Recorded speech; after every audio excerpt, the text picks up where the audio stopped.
Hey guys, I'm John Setzler. Welcome back to Atlanta Grill Company.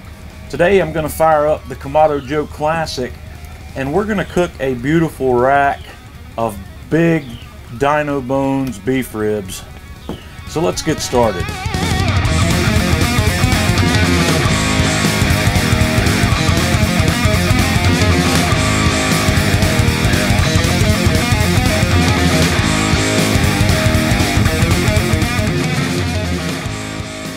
The first thing I want to do is introduce you to this beautiful rack of ribs.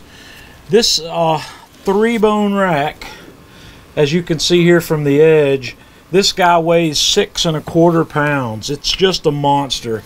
It's got a lot of beautiful beef on this here, and this is what Porter Road sent me to try out for this cook.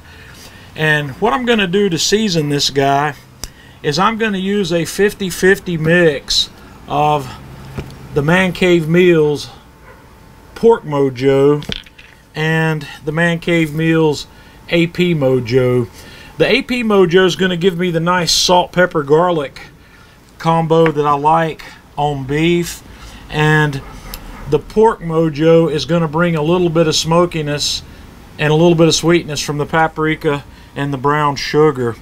And what I'm going to do, I want to create a little bit of moisture on this to create a little bit of a binder to help this rub stick to this meat.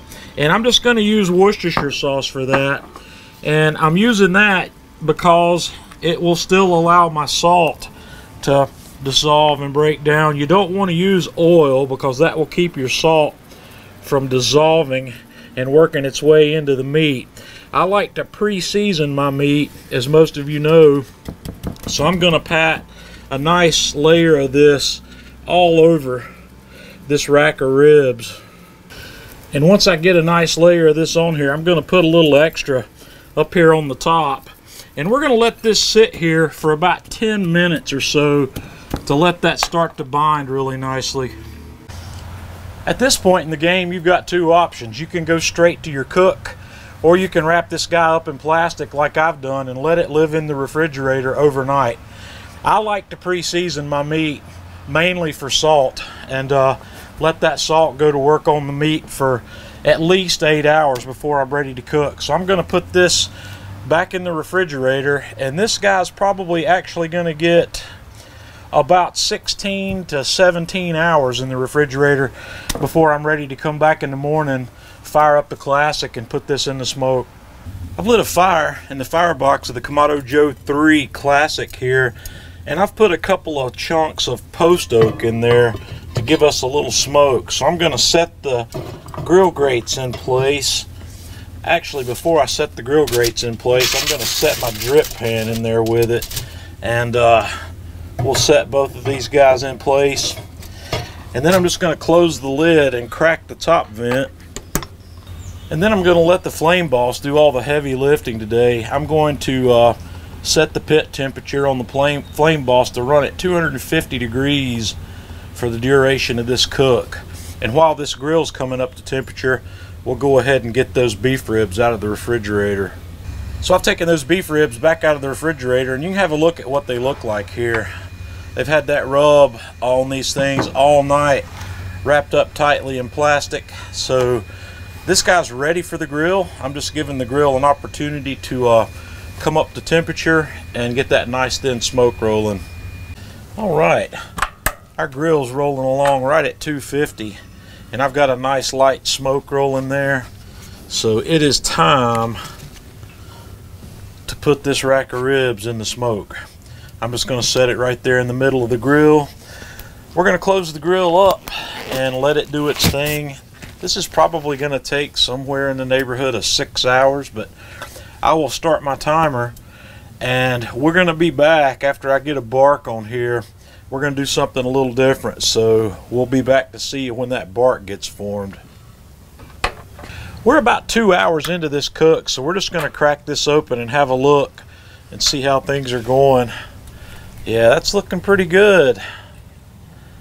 It smells amazing. I just couldn't wait to get in there and have a look at it. We can see a little bit of pullback starting to come on those bones down there. So, yep, we're just going to close it back up and let it keep right on cooking. We are about 4 hours into this cook, so we're going to have another look at this. And man, that just keeps looking better and better. That bark isn't quite set yet, so I'm going to let this guy go. I'm going to let it keep going.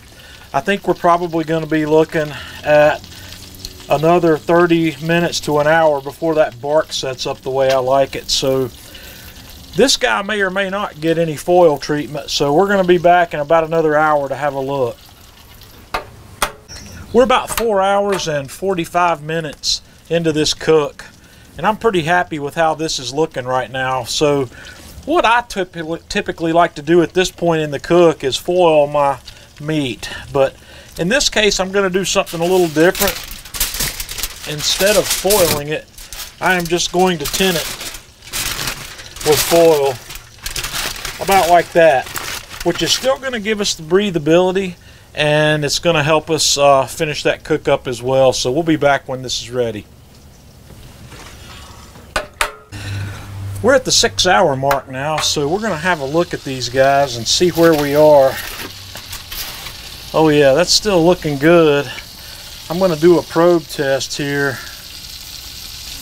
Yeah, this is still not probe tender. So we're going to let them keep on cooking, and I'm going to cover them back up. We'll be back to look at these again in probably about another hour. We've been going right at about 7 hours now, and I think we're probably pretty close to being done here. So I'm going to pull this foil off. Man, look at that. Those are looking amazing. I'm going to see how tender they are. Oh yeah, they are practically probe tender. They're not quite there. I'm going to leave these uncovered now, and we're going to let these finish. And I'm saying 30-45 more minutes, these guys are going to be perfect. We've been going just shy of 8 hours, and these ribs are ready. I'm going to take these off. I'm going to set them in an aluminum foil pan and cover it with aluminum foil and let these rest for about 15 or 20 minutes before I cut into these.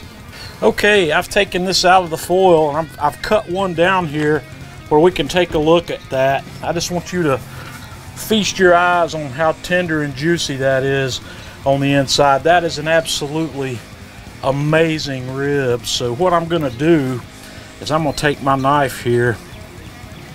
I'm going to cut a little piece off this end and get a taste. Let's have a look at that. That looks gorgeous. Oh man, that's absolutely fantastic. I think I might be in love with the 50-50 blend of Man Cave Meals AP Mojo and the Pork Mojo. That has a phenomenal flavor on here.